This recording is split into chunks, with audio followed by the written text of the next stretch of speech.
बिस्मिल्लाहिर्रहमानिर्रहीम अस्सलाम वालेकुम वरहमतुल्लाहि वबरकातुहू। इस पर स्टडी कर रहे हैं हम ARQ क्वेश्चंस हैं हमारे पास, और ये चैप्टर 5 चल रहा था, वर्क एनर्जी पावर का था हमारे पास। ARQ क्वेश्चंस करेंगे आज हम, उसके बाद हम फिर आएंगे इसके न्यूमेरिकल्स के ऊपर। ठीक है, पहला ARQ आया हुआ है, how the work done in gravitational field is independent of path. देखिए ये चीज़ हम पहले लेक्चर में डिफाइन कर चुके हैं, ये सारी चीज़ें बता चुके हैं आपको, लेकिन थोड़ा सा समझा देंगे आपको। कहता है कैसे वर्क डन जो होता है, how the work done in gravitation field is independent. जो ग्रेविटेशन फील्ड में जो भी काम हो रहा है वो इंडिपेंडेंट है पाथ के, रास्ते के ऊपर डिपेंड नहीं करता।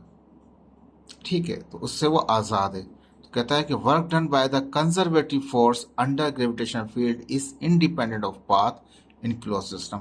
अगर वो इस तरह सवाल कहे तब भी यही बात है, मैंने हेडिंग उसकी बना दी। इस तरह से कहे एग्जाम के अंदर तो भी बात वही होगी, यानी कि वर्क डन होगा कंजर्वेटिव फोर्स कह देंगे, वहाँ नहीं लिखा था मैंने यहाँ लिख दिया। कंजर्वेटिव क्या कहते हैं, फोर्सेस की वजह से जो वर्क डन हो रहा है ग्रेविटेशनल फील्ड में वो इंडिपेंडेंट है किसके हिसाब से, पाथ के हिसाब से। किसमें, क्लोज सिस्टम के अंदर। मैंने क्लोज सिस्टम का ऐड कर दिया। जो इंडिपेंडेंट ऑफ पाथ होता है वो क्लोज सिस्टम ही होता है, ओपन में जो होता है वो पाथ के ऊपर डिपेंड कर रहा होता है। अब यहाँ से ए से चले बी के ऊपर, बी से गए सी पे, सी से वापस ए पे आ गए। जहाँ से चले थे वहीं पे वापस पहुंच गए, क्लोज हो गया। एक पाथ, पाथ तो रास्ते को कहते हैं, जैसे ये एक पाथ है, ये एक पाथ है, ये एक पाथ, तीन पाथ है हमारे पास। ऐसे जाओ वापस अगर वहां पहुंच जाओ क्लोज सिस्टम के अंदर, तो कहता है कि उसका वर्क डन क्या आएगा, वो जीरो आएगा हमारे पास। तो work done by the conservative force in close path is always zero. वो क्या होगा, उसका क्लोज पाथ का हमेशा वर्क डन क्या होगा, वो जीरो आएगा। Because such work done by the conservative force does not depend on the path. ऐसे सिस्टम में जो कंजर्वेटिव फोर्स की वजह से जो काम हो रहा है वो डिपेंड नहीं करता पाथ पे, but it depends on the initial and final position. वो डिपेंड करता है उसकी इनिशियल और फाइनल पोजीशन के ऊपर इन क्लोज पाथ। लेकिन कोई भी काम हो रहा है उसके अंदर इंडिपेंडेंट कंजर्वेटिव फोर्स की वजह से, अगर वो इंडिपेंडेंट ऑफ पाथ है, ठीक है, यानी कि पाथ पे डिपेंड नहीं करता है, तो फिर उसके इनिशियल फाइनल पे डिपेंड करता है। लेकिन जब हम चले आते हैं क्लोज सिस्टम के अंदर चले आते हैं तो क्या होता है, इनिशियल और फाइनल पोजीशन क्या होती है, वो सेम हो जाती है, जीरो हो जाता है। डिस्प्लेसमेंट क्या होगा, ए से चले थे ए पे वापस आ गए, इनिशियल फाइनल ए ही है इसका, यहाँ से चले यहीं पे वापस आ गए, इनिशियल फाइनल वही। तो डिस्प्लेसमेंट क्या होगा, डिस्टेंस नहीं, डिस्प्लेसमेंट। डिस्प्लेसमेंट क्या होगा, वो जीरो हो जाएगा। जीरो किसी मल्टीप्लाई करेंगे वो जीरो, वर्क डन जीरो हो गया। ये मैंने समझाया है पहले भी अच्छी तरह से आपको, डिटेल वाइज लेक्चर्स में देख सकते हैं प्रीवियस आप। और ये इस तरह लिख दिया मैंने, sum of all the work done in a close system, close path. Close system है, क्लोज पाथ है, वो क्या होगा, वो वर्क डन, तो आम वर्क डनों का सम होगा क्लोज पाथ में, क्लोज सिस्टम में वो जीरो होता है, मीन्स इंडिपेंडेंट ऑफ पाथ होता है वो। ए से बी जाओ, बी से सी जाओ, सी से वापस से आ जाओ, तो वो जीरो हो जाता है हमारे पास। ये इसने समझाने के लिए पूछा था हमसे, प्रूफ करने के लिए नहीं कहा। क्वेश्चन नंबर 4 के अंदर प्रूफ करने के लिए कहेगा तो वो आपको वहां पे फिर बता देंगे सवाल, यही चीज है वो क्वेश्चन नंबर 4 में रिपीट हुआ है हमारे पास, लेकिन प्रूफ डेट से। यहाँ पे पूछ रहा था कि इंडिपेंडेंट ऑफ पाथ कैसे हो सकता है, तो इंडिपेंडेंट ऑफ पाथ तब भी हो सकता है जब जहां से चला था वहीं पे वापिस पहुंच जाए, तो वो कहलाएगा पाथ, इंडिपेंडेंट पाथ कहलाएगा। कैसे भी घूम फिर के आप आ जाओ तो वो इंडिपेंडेंट ऑफ पाथ में आता है आपका। ठीक है जी, अभी यहाँ पे कह रहा है कैलकुलेट कीजिए ग्रेविटेशनल पोटेंशियल एनर्जी को सर्टेन हाइट के ऊपर to work against the gravity. ये मैंने पहले आपको लेक्चर में समझाया, पूरा ही नोट्स बता चुका हूँ, सवाल के अंदर यही चीज़ आपको लिखनी है। ठीक है जी, इसके बाद एक डिस्क्राइब कीजिए gravitational potential energy is measured from a reference level. देखिए थोड़ा सा मैंने इसमें ऐड किया पुरानी लेक्चरों से, क्योंकि उसमें रेफरेंस लेवल का जिक्र नहीं किया गया था, लेकिन इस वक्त जो है वो रेफरेंस लेवल का जिक्र किया गया है। जो इसमें ऐड करूंगा उसको मैं डिफाइन भी करूंगा, बाकी प्रीवियस से आप पूरा समझ सकते हैं उसको। तो describe the gravitational potential energy is measured from a reference level. कहता है समझाइए, बताइए कि जो पोटेंशियल ग्रेविटेशनल पोटेंशियल एनर्जी है उसको मेजर करते हैं रेफरेंस लेवल से। एक लेवल रेफरेंस रखा हुआ है उससे मेजर करते हैं। कैन बी पॉजिटिव और निगेटिव, कैन बी पॉजिटिव हो सकता है, निगेटिव हो सकता है, तो यस, तो पॉजिटिव भी होता है और निगेटिव भी होता है वहां पे। To denote the orientation from the reference level, reference level की पहचान ओरिएंटेशन की वजह से वो पॉजिटिव भी होता है, रेफरेंस लेवल की ओरिएंटेशन की वजह से वो निगेटिव भी होता है। थोड़ा समझाएंगे। बाकी लेक्चर मैंने पहले भी डिफाइन किया हुआ है, तो इसलिए वो वहीं से आप देख सकते हैं। अब कहता है रेफरेंस लेवल क्या है, तो कहते हैं the reference level of a gravitational potential energy is the such point. ये एक ऐसा पॉइंट होता है, reference level gravitational potential energy के अंदर एक ऐसा पॉइंट होता है जहाँ पे पोटेंशियल एनर्जी क्या होती है, वो जीरो होती है। दोबारा पढ़ देता हूँ कि रेफरेंस लेवल जो है, reference level of gravitational potential energy, gravitational potential energy का रेफरेंस पॉइंट जो है, यानी कि पीई का, ग्रेविटेशनल पोटेंशियल एनर्जी का जो रेफरेंस पॉइंट है, ये एक ऐसा पॉइंट होता है जहाँ पे पोटेंशियल एनर्जी जीरो होती है।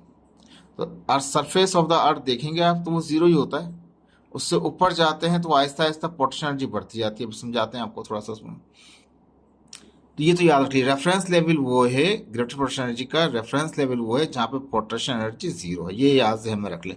For the measurement of gravitational potential energy first find the gravitational acceleration. सबसे पहले क्या करना पड़ता है, पोटेंशियल एनर्जी मालूम करने के लिए, ग्रेविटेशनल पोटेंशियल एनर्जी मालूम करने के लिए सबसे पहले ग्रेविटेशनल एक्सेलरेशन मालूम करना होता है at a reference point. Reference point जहाँ पे पोटेंशियल एनर्जी क्या है, जीरो है। मीन्स द वैल्यू ऑफ जी, यानी कि कहने का मकसद ये है कि वहाँ पे आप जी की वैल्यू को मालूम करते हैं सबसे पहले, जहाँ पे रेफरेंस पॉइंट के ऊपर, रेफरेंस मतलब जहाँ पोटेंशियल एनर्जी है ही नहीं। काइनेटिक एनर्जी तो हो सकती है लेकिन पोटेंशियल एनर्जी नहीं होगी उसकी।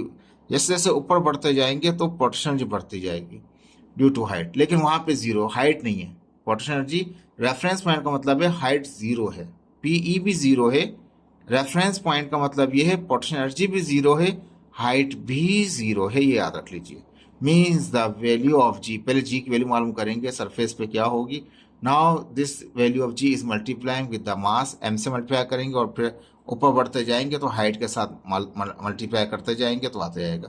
ग्रेविटेशन पोटेंशियल एनर्जी का फॉर्मूला क्या है, एम जी एच। तो जी तो ग्रेविटी आ गई किसके ऊपर, पोटेंशियल एनर्जी के ऊपर। अब जब उससे ऊपर बढ़ते जाएंगे, जैसे जैसे वो हाइट कैरी करता जाएगा और मास कांस्टेंट रहेगा, हाइट वेरी करता जाएगा तो क्या होगा, पोटेंशियल एनर्जी बढ़ती जाएगी जैसे जैसे हाइट बढ़ती जाएगी। अब ये पूरा का पूरा इसके बाद जो है ना, सेकंड पार्ट जो उसका पॉजिटिव नेगेटिव कह रहा था, वो पूरा का पूरा यहाँ से डिफाइन करेंगे, लेकिन ये मैं ऑलरेडी डिफाइन कर चुका हूँ, समझा चुका हूँ। देखें ग्राउंड था, यहाँ पे पोटेंशियल एनर्जी क्या है, वो जीरो है। रेफरेंस लेवल, ये रेफरेंस लेवल है हमारा, यहाँ पे पोटेंशियल एनर्जी जीरो है। जैसे इससे ज़मीन की सतह से ऊपर जाएंगे तो ये पोटेंशियल एनर्जी बढ़ती जाएगी। जैसे जैसे हम नीचे की तरफ भी जाते जाएंगे तो पोटेंशियल एनर्जी बढ़ती जाएगी। सेंटर आएगा, वहाँ जाके पोटेंशियल एनर्जी खत्म हो जाएगी, काइनेटिक एनर्जी दोनों ही खत्म हो जाएंगी। अर्थ के अंदर नहीं जा रहे हम, अर्थ की सरफेस से जा रहे हैं। तो अर्थ की सरफेस जो है वो पोटेंशियल रेफरेंस लेवल है जहाँ पोटेंशियल एनर्जी जीरो है। जैसे जैसे ऊपर बढ़ते जाएंगे तो काइनेटिक एनर्जी जो है वो कम होती जाएगी, पोटेंशियल एनर्जी बढ़ती जाएगी। अब देखें यहाँ पे दोनों हाइट का डायरेक्शन भी अप है और ये जो एक्सटर्नल फोर्स जो ऑब्जेक्ट को ऊपर लेके जा रहा है, दोनों पैरेलल हैं। जो पैरेलल हैं तो एंगल बिटवीन देम जीरो हो जाता है। जीरो की से क्या आता है, वो पॉजिटिव आ जाता है। पोटेंशियल एनर्जी क्या आती है, वो पॉजिटिव आ जाती है। ठीक है, जब तो उसने कहा था पॉजिटिव कब होगा, तो यहाँ इक्वेशन 1 में पॉजिटिव है। और जब वहां से नीचे की तरफ आ रहा होगा तो वेट लग रहा होगा उसका। अब वेट की डायरेक्शन नीचे है और ये डिस्प्लेसमेंट डायरेक्शन जो थी, ये हाइट की डायरेक्शन अप थी। दोनों के दोनों अपोजिट हो गए तो क्या हो गया, वो ये डाउनवर्ड है वो अपवर्ड है, तो 180 का एंगल आ गया। जब 180 का एंगल आ गया तो वो एंटी पैरेलल होने की वजह से क्या हो गया, वो निगेटिव आ जाएगी पोटेंशियल एनर्जी। तो इक्वेशन तो both work done, equation 1 and equation 2 are equal है। तो उसमें भी एम जी एच, यहाँ भी एम जी एच, अगर वो आपस में बराबर हैं तो उनके ये भी आपस में बराबर होंगे।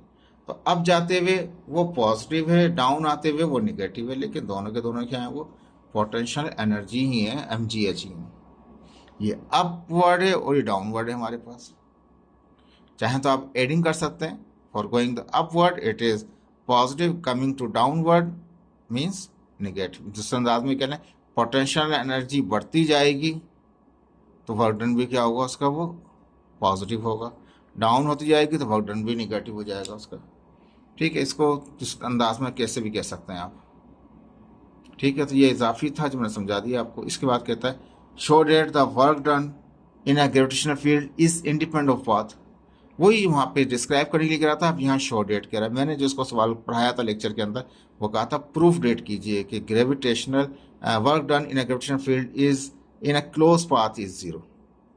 लेकिन ये सवाल दिया हुआ है ना, बुक वाले पेपर में ये सवाल भी कर सकते हैं कि प्रूफ डेट कीजिए। दोनों के मायने वही हैं हमारे पास कि work done in a gravitational field in a close path is zero. Close path के अंदर ही क्या होता है, वो इंडिपेंडेंट होता है, इज इंडिपेंडेंट ऑफ पाथ है। जहाँ से चला वहीं वापस पहुँचेगा, वहीं पे ए पे पहुँचना है उसको। ठीक है, ए से बी गया, बी से सी गया, सी से वापस ए पे आ गया। ये पूरा मैंने लेक्चर डिफाइन किया हुआ है। समझ आ रही बात आपको? वापस ए पे पहुंचेगा, वर्क डन क्या हो जाएगा, वो 0 हो जाएगा। तो यहाँ पे देख लीजिए,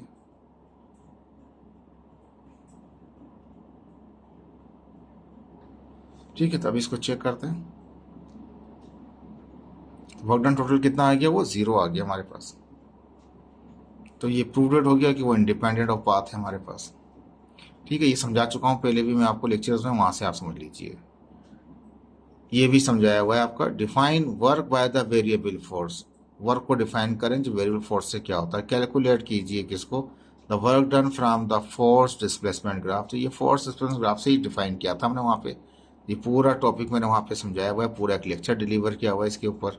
वहाँ से आप समझ सकते हैं ग्राफ के जरिए किस तरह करते हैं। थोड़ा समझा देता हूँ आपको। क्या करते हैं, पहले हम एक टुकड़े को, एक पाथ को, एक ऐसा हिस्सा लेते हैं जहाँ पे फोर्स कांस्टेंट होती है, उसको स्टडी करते हैं। वो जो फोर्स होती है वो एफ एक्स कह दिया उसको, और जो डिस्प्लेसमेंट है जिसके अंदर इतने डी एक्स के अंदर वो फोर्स क्या रही, कांस्टेंट रही, चेंज नहीं हो सकी।